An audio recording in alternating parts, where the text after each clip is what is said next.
Value zone hyper mart Nandamuri Balakrishna గారిచే November 28న నాచారంలో గొప్ప ప్రారంభం. రామ్ చరణ్ గారితో నేను ఎవడు అనే ఒక సినిమా చేశాను. రెండో సినిమా ఇప్పుడు రాబోయే సినిమా చేస్తే చెయ్యాలి. ఆయన కూడా టూ డెడికేటెడ్ పర్సన్, తక్కువ మాట్లాడతాడు, ఎవరితో ఎంతవరకు మాట్లాడాలి అంతవరకే మాట్లాడతాడు, రెస్పెక్ట్గా ఉంటాడు, చాలా రెస్పెక్ట్గా ఉంటాడు. ఆయన చూసి ఎవరైనా లేస్తే ఒప్పుకోడు. చాలా అంటే మనకి ఉన్న ఇప్పుడు పవన్ కళ్యాణ్ గారి లాగా ఎదుట ఉన్న వ్యక్తి కూడా నాలాంటి మనిషే కదా అన్న ఫీలింగ్ ఎప్పుడూ ఉంటుంది. పవన్ కళ్యాణ్ గారికి ఎక్కువ ఉంటుంది.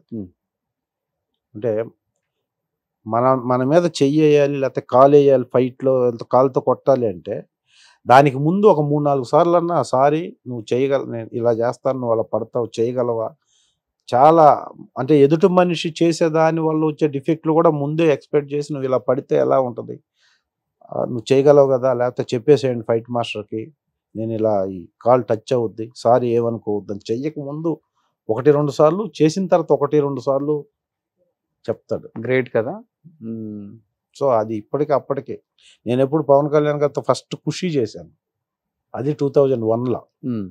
తర్వాత కాటమరాయుడు చేశాను, గబ్బర్ సింగ్ 2 చేశాను. ఇప్పటికీ అదే బిహేవియర్.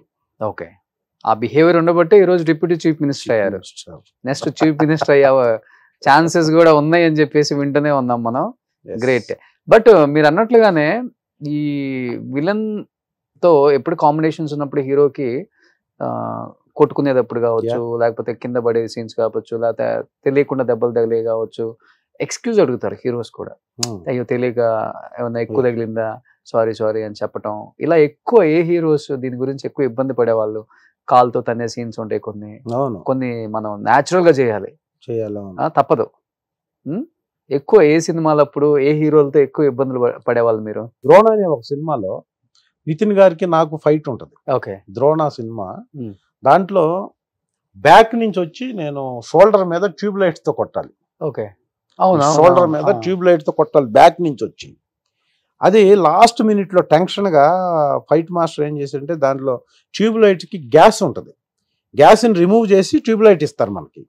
ఆ టైం అయిపోతుంది, లాస్ట్ 5:30 అయిపోయింది, లైట్ పోతుంది, కానీ అని చెప్పేసి గ్యాస్ తీయకుండానే ఇచ్చారు నాకు ట్యూబ్ లైట్. ఓకే, నేను ఇక ఆ టైంలో అందరూ చెయ్యలు ఏం కాదన్నప్పుడు కొట్టాను. కొడితే ఒక పీస్ వెళ్ళిపోయి ఇక్కడి నుంచి ఇలా క్రాస్ చేసి వెళ్ళిపోయింది నితిన్ గారికి. లోపలికి ఇలా వెళ్ళిపోతే ఫ్యాక్షన్ ఆఫ్ సెకండ్స్ ఇట్లా వంగితే అలా బ్లడ్ గారిపోయింది, మొత్తం కోసేసింది. ఇక్కడ కట్ చేస్తే అసలు నాకు చేతిలో ఇంజూరీస్ అయింది, కొంచెం అటు ఇటు ముక్కలు, ఏం అర్థం కాలేదు. ఇంకా అలా వంగితే అలా కారిపోతుంది. ఇమీడియట్గా హాస్పిటల్కి షిఫ్ట్ చేశారు. హాస్పిటల్ అది ఎంతవరకు తెగిందని చెప్పి. ద్రోణ సినిమా దగ్గర 15-20 డేస్ బ్రేక్ షెడ్యూల్ ఒక్క సీన్ వల్ల. అపోలో హాస్పిటల్కి నితిన్ గారికి షూటింగ్ లో యాక్సిడెంట్, అపోలో హాస్పిటల్కి తరలింపని మేము రామోజీ ఫిల్మ్ సిటీ గేట్ బయటికి రాకముందే స్కోలింగ్. ఓకే, టీవీలో.